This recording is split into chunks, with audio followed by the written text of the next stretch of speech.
Sejahtera untuk kita semuanya. Semoga mahasiswa selalu dalam keadaan yang sehat walafiat. Ketemu lagi di tutorial farmasetika. Kali ini kita masuk di percobaan yang ketiga terkait dengan vulvis atau serbuk tidak terbagi. Dalam hal ini, percobaan ini akan membahas terkait dengan vulpis aspersorius atau bedak tabur.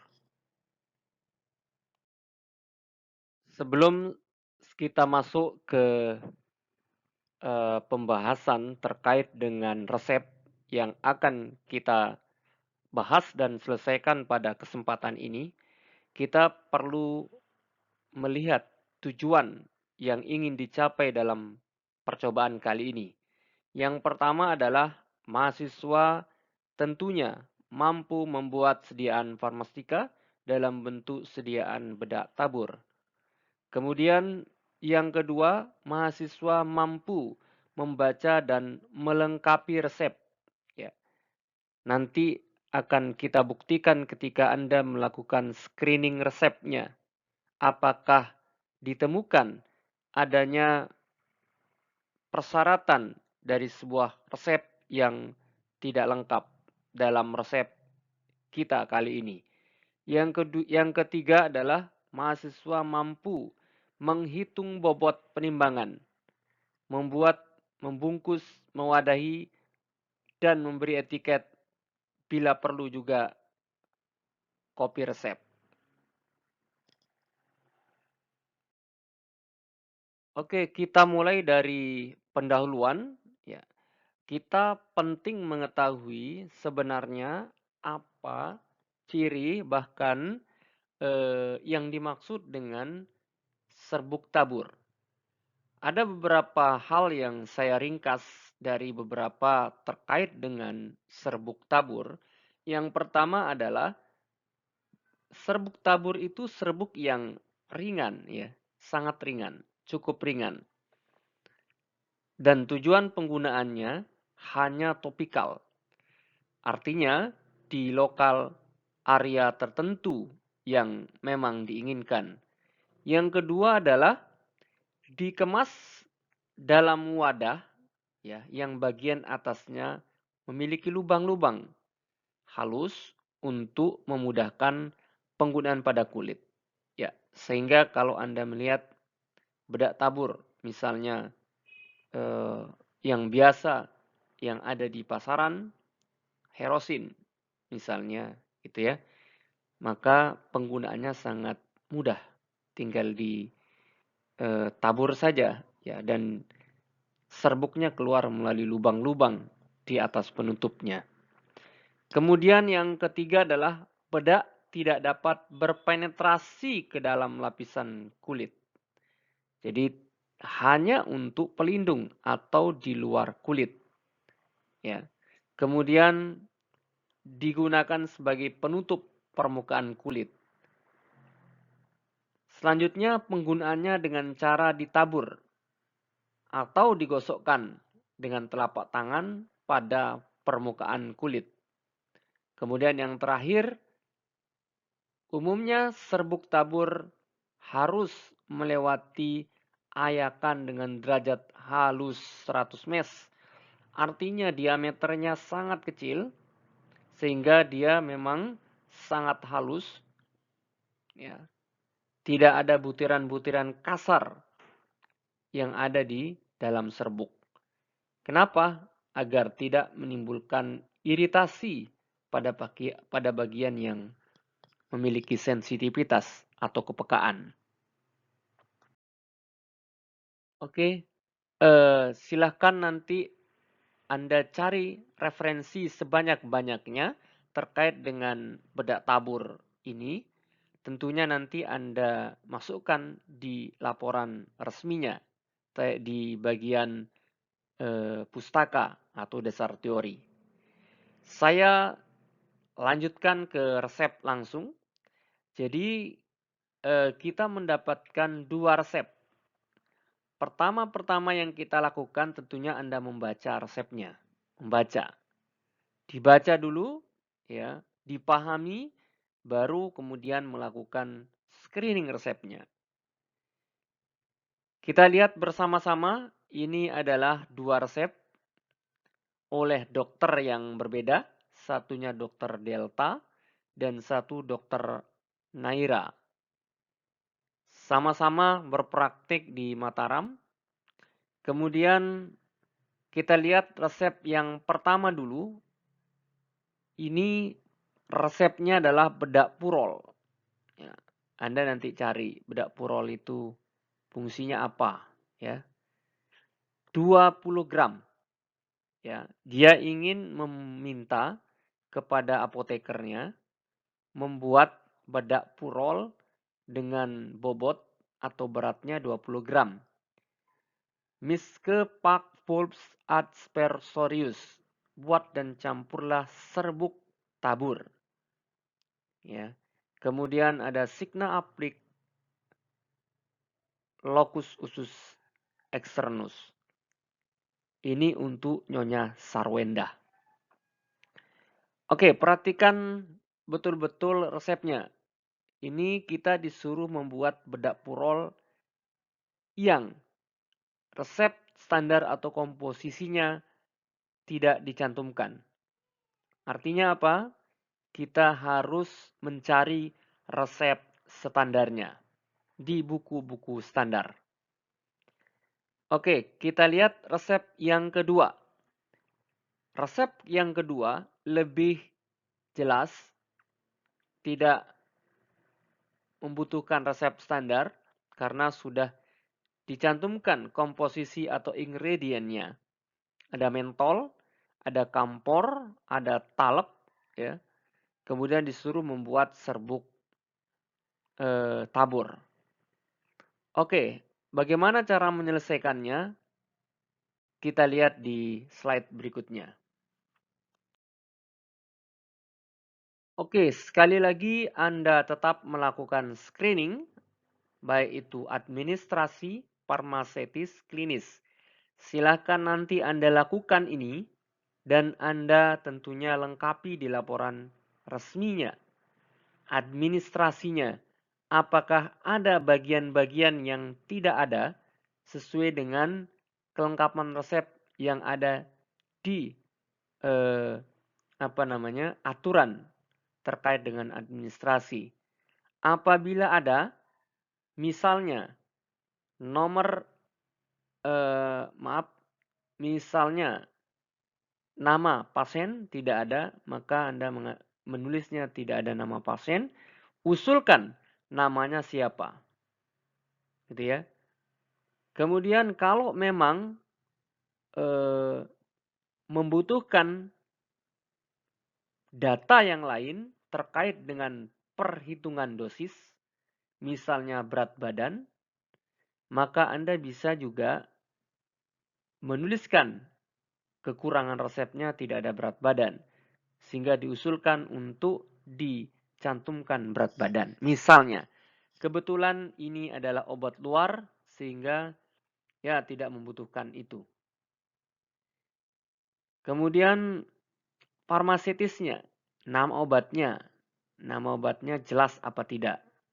Ya. Kemudian bentuk dan kekuatan sediaannya sudah sesuai. Ya. Kebetulan ini obat-obat untuk obat luar ya. Nanti ketika kita membahas di full pers serbuk terbagi, maka banyak problematika yang ada di sana terkait dengan dosis. Kemudian stabilitas, ya, stabilitas ini penting. Apakah disimpan di suhu kamar, ya, atau suhu ruang, ataukah disimpan di suhu dingin. Nah, ini penting. Kalau tidak, ya tidak ada masalah berarti dengan resepnya, gitu ya. Berarti masalah farmaseutisnya tidak ada. Kemudian yang klinis, ketepatan indikasi, dosis, waktu penggunaan. Ya, kalau di resep kita kan untuk pemakaian luar, berapa kalinya tidak ditentukan, bebas. Ya, sehingga tidak ada masalah dengan klinisnya. Duplikasi tidak ada. Alergi Kalau misalkan ada obat-obat yang harus diwaspadai efek sampingnya, penting untuk dicantumkan data klinis pasien. Kalau tidak, ya nggak apa-apa. Artinya tidak ada masalah dengan syaratan klinisnya. Kontraindikasi, interaksi, ya artinya kalau tidak ada perlu dikhawatirkan, maka sudah memenuhi syarat klinis. Ya, sekali lagi ini adalah obat luar yang problemnya tidak segitu banyak dari obat-obat dalam yang diminum yang dalam bentuk serbuk terbagi yang minggu berikutnya akan uh, kita bahas. Oke, kita lihat singkatan Latin yang ada dalam resep. Ini resep 1 maupun resep 2 sama. Misce pac fulps aspersorius. Buat dan campurlah serbuk tabur atau aspersorius. Itu artinya. Jadi kita disuruh membuat mencampur serbuk tabur. Kemudian signa applicandum locus usus externus. Sederhananya, tandailah untuk pemakaian luar. Kalau Anda terjemahkan satu persatu, signa tandai, applicandum adalah dipakai atau digunakan, locus tempat atau lokasi, ya, externus, usus externus adalah penggunaan luar. Jadi tandai digunakan untuk di lokasi bagian luar badan, itu intinya. Bagian luar ya, atau di badan gitu. Sederhananya begitu. Nanti bagaimana cara menuliskannya di etiket? Ya, nanti kita lihat. Sederhanakan supaya pasiennya tidak bingung, gitu ya. Tapi inilah petunjuk yang kita dapatkan dari resep kita, dari bahasa Latin yang ada. Kita hanya disuruh membuat bedak tabur, ya, dengan aturan pakai itu untuk pemakaian luar. Ya, sekali lagi kita mencari resep standar bedak Purol. Ini kebetulan sudah dicantumkan di diktat praktikum, ditemukan di FMS halaman 108. Silakan nanti Anda coba cari ya. Isinya adalah asam salisilat, balsam peru, adeps lanai, magnesium oksid, zinc oksid, dan talak fenet sebagai bahan pengisinya. Oke, Anda lihat bobot dari masing-masing bahan ini tidak ada satuannya, tidak ada satuan, maka aturan dalam berat atau bobot apabila tidak ada satuan di belakang angka, maka yang dimaksud adalah satuannya adalah gram. Jadi ini gram. Tapi nanti kalau ternyata ada resep standar yang bobotnya miligram, maka hukumnya wajib ditulis satuan di belakang angkanya. Ini kebetulan satuannya gram, maka ketika tidak dituliskan, maka tidak ada pengaruhnya, ya, karena memang yang dimaksud adalah satuan gram. Asam salisilat 2 gram, asam balsam peru 2 gram, adeps 4 gram, magnesium oksid 10 gram, zinc oksid 10 gram, kemudian talak ya add 100. Ingat di situ ada add ya sampai 100 gram. Ya, 100 gram.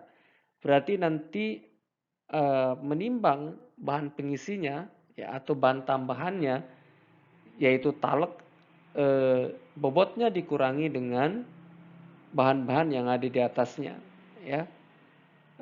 Sehingga itu yang kemudian ditimbang untuk talaknya.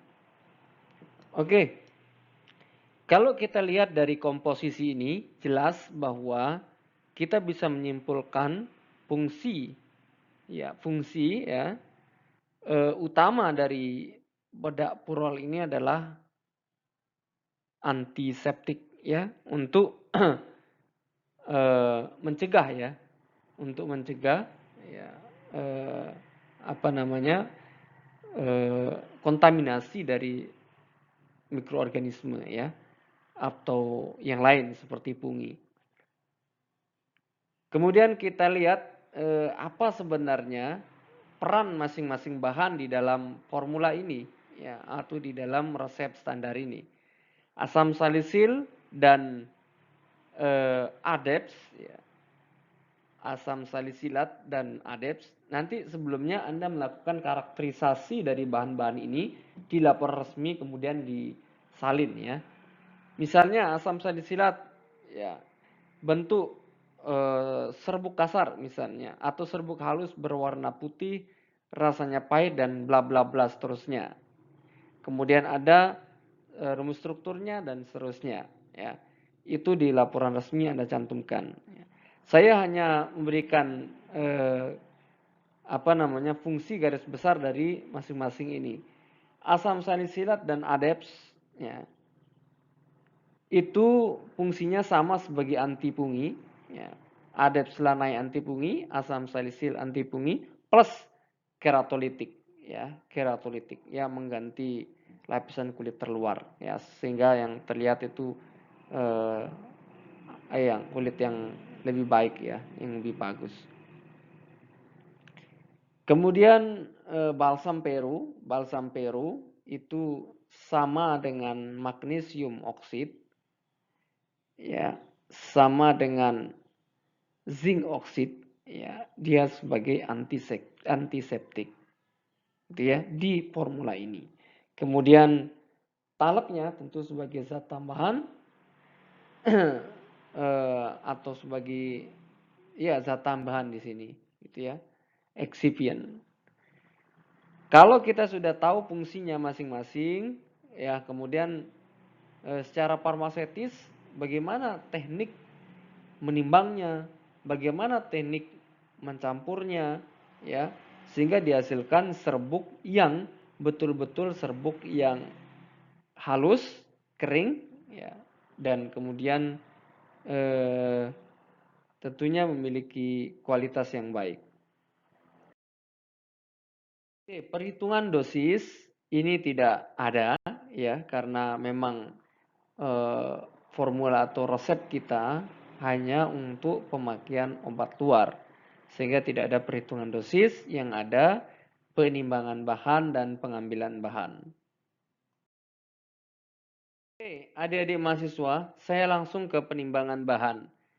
Kita mulai dari resep yang pertama. Ya, sekali lagi di resep yang pertama paling bawah talak fenet itu add 100. Add 100 berarti maksud dari formula standar itu ya, total bobot serbuk purol itu adalah 100 gram atau 100%. Ya, 100 gram. Maka kalau disuruh membuat 20 gram sesuai dengan resep, ya resepnya kan bedak purol Miskepak Fulvis advesaurus atau bedak purol ini ya 20 gram. 20 gram. Maka dalam 20 gram ini ada berapa asam salisil, balsam Peru, ADEPS lanai. Kalau di resep standar tadi, resep standar bedak purol tadi, ya, itu kan dalam 100 gram. Ada 2 gram, ada 4 gram tadi ya, ada 10 gram, itu dalam 100 gram. Kalau dalam 20 gram, ada berapa? Nah, itu yang akan kita hitung dan yang akan kita timbang tentunya. Karena kita hanya disuruh membuat 20 gram. Maka caranya adalah perhitungan matematika sederhana. Untuk asam salisilat 2 gram per 100 gram dikali 20 gram sama dengan 0,4 gram.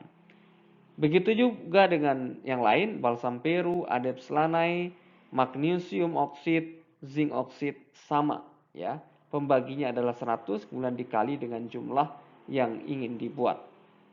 Kemudian setelah itu baru talknya atau talkumnya Ya, karena di sana ada kata add, maka dikurangi bobot talkumnya dengan bobot bahan-bahan yang di atasnya, penyusunnya.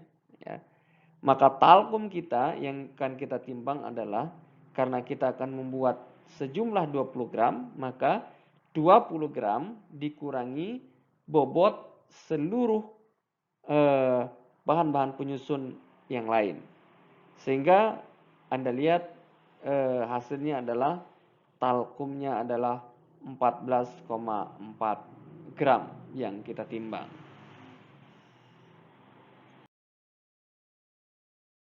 Oke, kemudian persyaratan bedak tabur tadi adalah dia halus. Dia harus lolos dalam mes 100 mes. Ya, bayangkan Anda 60 atau 80 sangat halus, apalagi dengan mes yang 100, sangat kecil. Maka karena persyaratan salah satunya itu, maka di akhir proses pencampuran disarankan untuk dilakukan pengayakan akhir, ya, pengayakan terakhir. Walaupun tadi di depan ada beberapa bahan-bahan yang memang diayak terlebih dahulu sebelum dicampur. Nah, setelah proses pencampuran semua serbuk jadi, diayak lagi. Nah, karena ada proses pengayakan itu, tentunya ada bahan-bahan yang tertinggal, sehingga kita lebihkan bobot masing-masing bahan penyusunnya 10-20%. Saya ambil yang terendah 10%. Ya, kemudian Anda tambahkan 0,4 ditambah 10% dan seterusnya. Begitupun juga dengan balsam Peru, Adeps lanai, magnesium oksid, zinc oksid, semua ditambah 10%, termasuk juga talkum, sehingga berat yang ditimbang adalah sesuai dengan yang Anda lihat di slide ini. Oke, kemudian kita lanjut, kita tinggalkan resep nomor 1. Kemudian kita masuk di resep nomor 2 yang lebih gampang ya daripada resep nomor 1, ya, lebih gampang. Maksud saya lebih gampang dalam proses penimbangan dan seterusnya. Nanti teknik cara kerjanya kita bahas di slide berikutnya tentunya. Ini Anda lihat, kita disuruh membuat serbuk tidak terbagi dari bahan-bahan hanya 2, mentol dan kampora.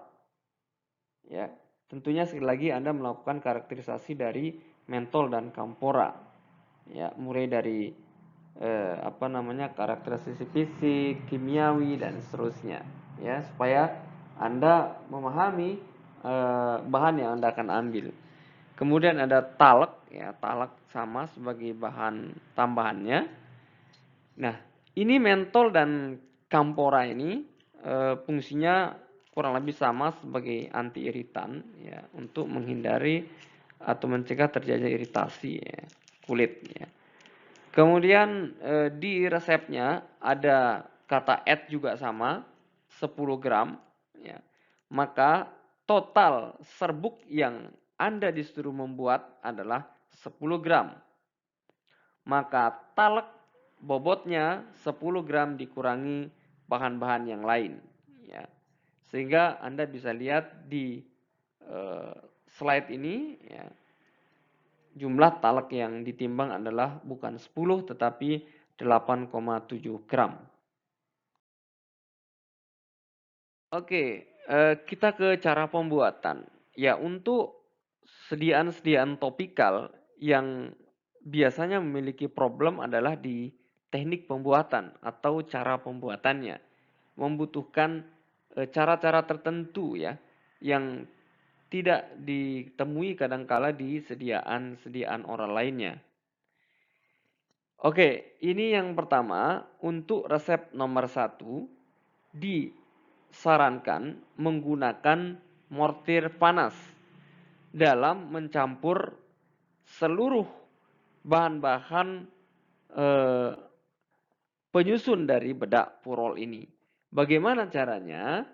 Ya, kalau kita mau menggunakan satu mortir sampai selesai, apabila kita tidak memiliki banyak mortir, maksudnya kita hanya diberikan satu mortir untuk setiap mahasiswa, maka kita harus punya tekniknya. Bagaimana tekniknya? Perhatikan. Jadi yang pertama-tama, Anda belum melakukan pemanasan mortir, ingat ya.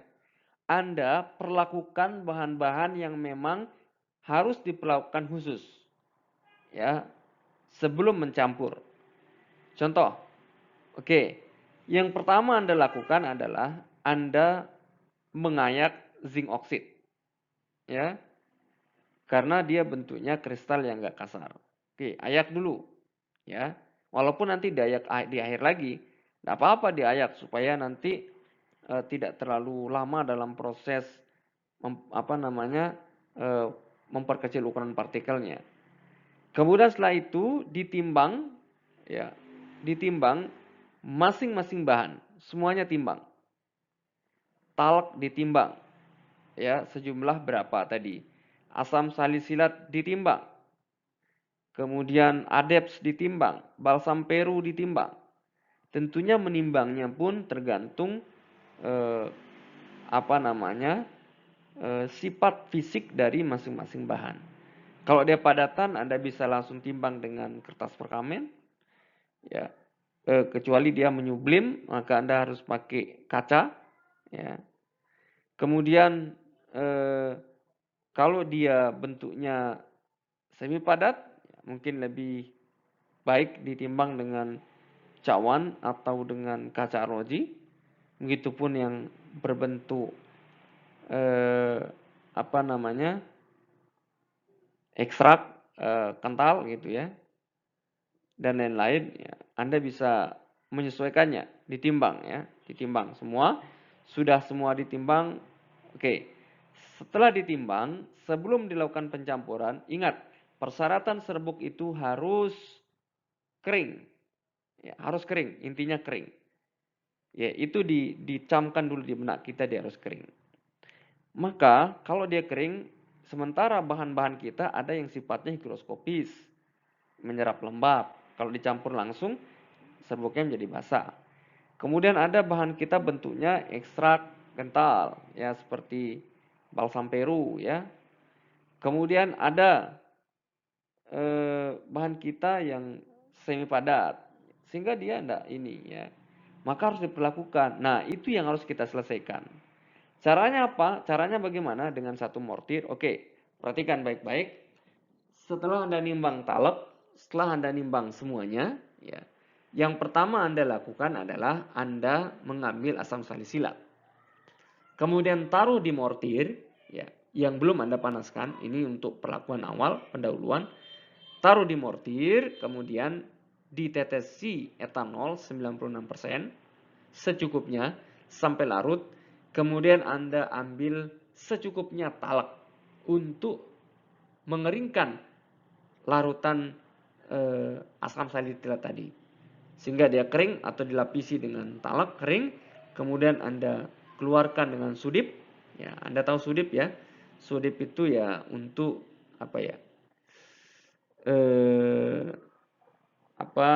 mengeluarkan sisa-sisa atau serbuk yang masih menempel lah di dinding mortir, ya.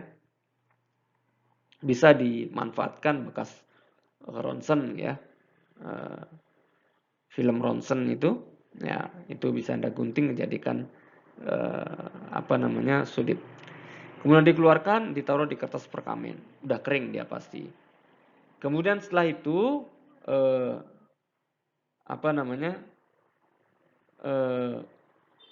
dengan bahan-bahan yang lain. Kita lihat di slide berikutnya, ya. Oke, setelah kita perlakukan asam salisilat, kemudian balsam peru. Ya, balsam peru sama diteteskan dulu dengan etanol, et larut, ya, kemudian baru lapisi, ya, dikeringkan dengan sebagian dari talak tadi, ya, talak gitu ya. Kemudian dikeluarkan lagi, ya, karena kan kita menggunakan satu mortir, sehingga tidak bisa kemudian kecuali kita menggunakan lebih dari satu, enak kita biarkan dia di mortir kemudian dicampur. Ini kita masih memperlakukan yang lain. Dikeluarkan dulu, ditulis balsam peru.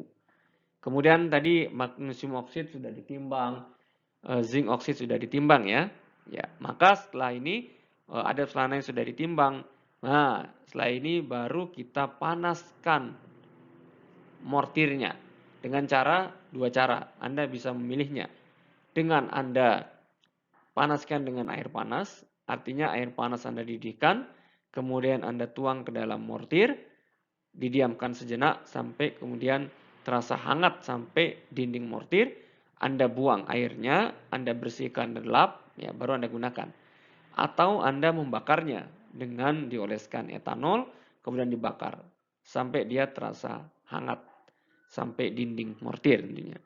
Siap mortir dan stemper yang hangat atau panas, kemudian adepsnya dimasukkan ke dalam mortir, kemudian diaduk sampai dia mencair gitu ya, mencair, kemudian ditambahkan tadi asam salisilat, diaduk, kemudian yang berikutnya ditambah balsam perunya yang sudah dikeringkan tentunya yang tadi kita perlakukan, diaduk lagi, kemudian ditambah zinc oksid, ditambah mangan oksid, diaduk sampai homogen, sampai tercampur betul-betul sempurna merata. Kemudian setelah itu kita ayak dengan ayakan nomor 44 ya. Kemudian hasilnya dimasukkan ke dalam wadah, diberi etiket. Kalau diperlukan kopi resep, dibuatkan kopi resep. Itu teknik menggunakan satu mortir. Ya, karena saya yakin mortirnya mungkin tidak cukup ya untuk seluruh mahasiswa kalau lebih dari satu.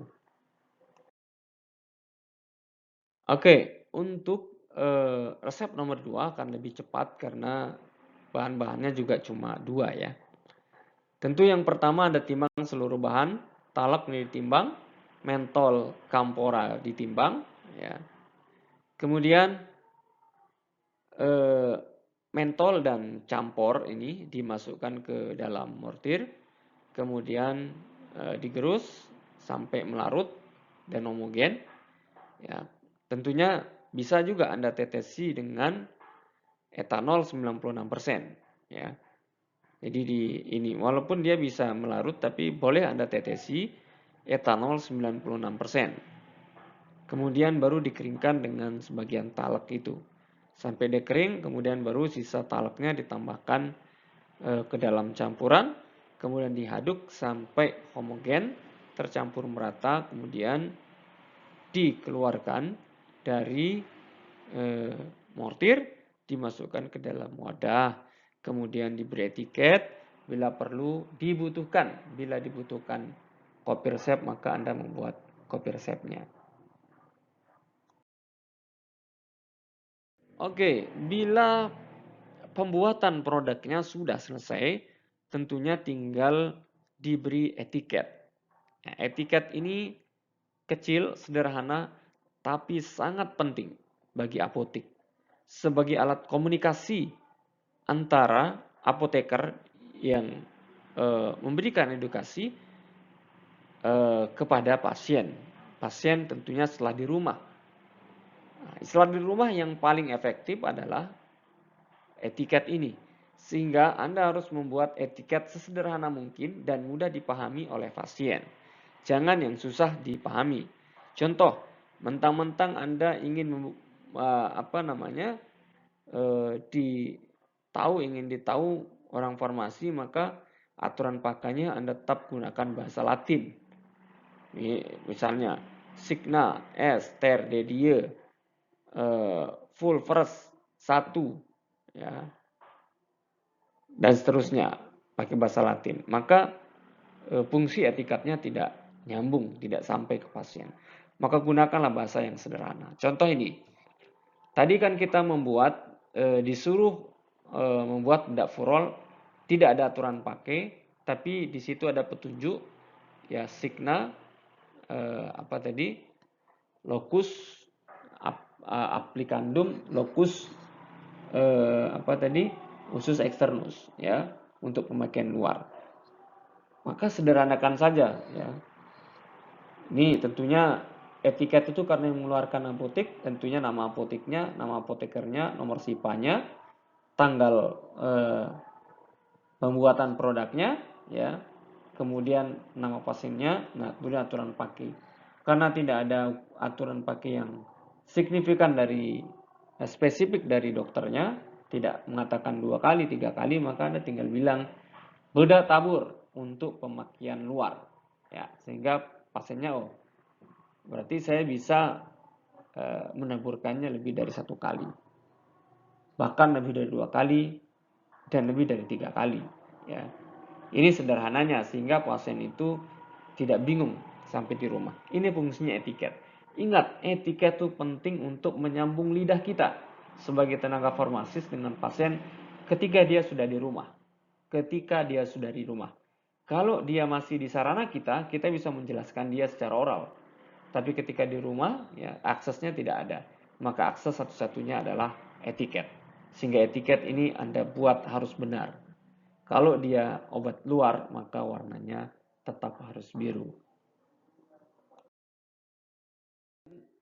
Bila diperlukan kopi resep, siapa tahu pasiennya ingin suatu saat dengan gejala yang sama, misalnya dia tidak perlu ke dokter, dia ingin tebus resepnya misalnya. Maka Anda bisa mengkopi semua isi yang ada dalam resepnya atau kopi resep, ya.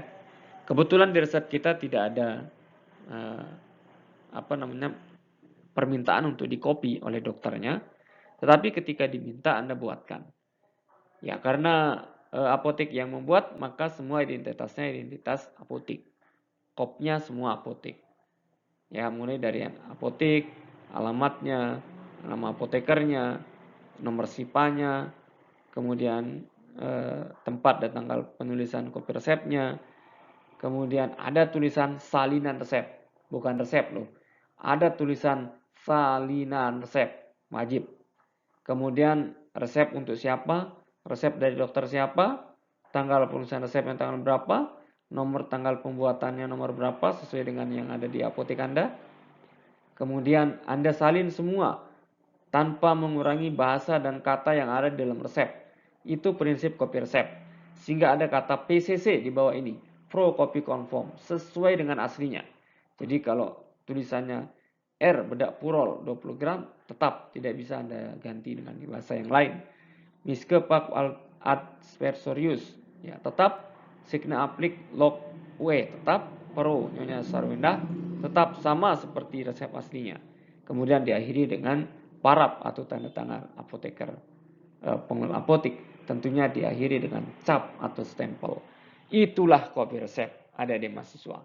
Semoga bermanfaat, ya. Semoga bermanfaat. Dan Anda bisa memahami ya terkait dengan penggunaan dari bedak tabur, termasuk bagaimana cara menimbangnya dan bagaimana cara mempersiapkan produknya.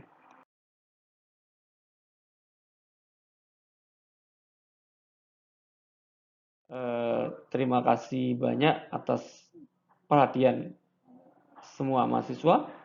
Semoga bermanfaat. Ya, kurang lebihnya saya mohon maaf. Kalau ada yang mau didiskusikan silahkan didiskusikan. Ya, semoga nanti ada pencerahan. Saya akhiri. Billahi taufiq wal hidayah. Assalamualaikum warahmatullahi wabarakatuh.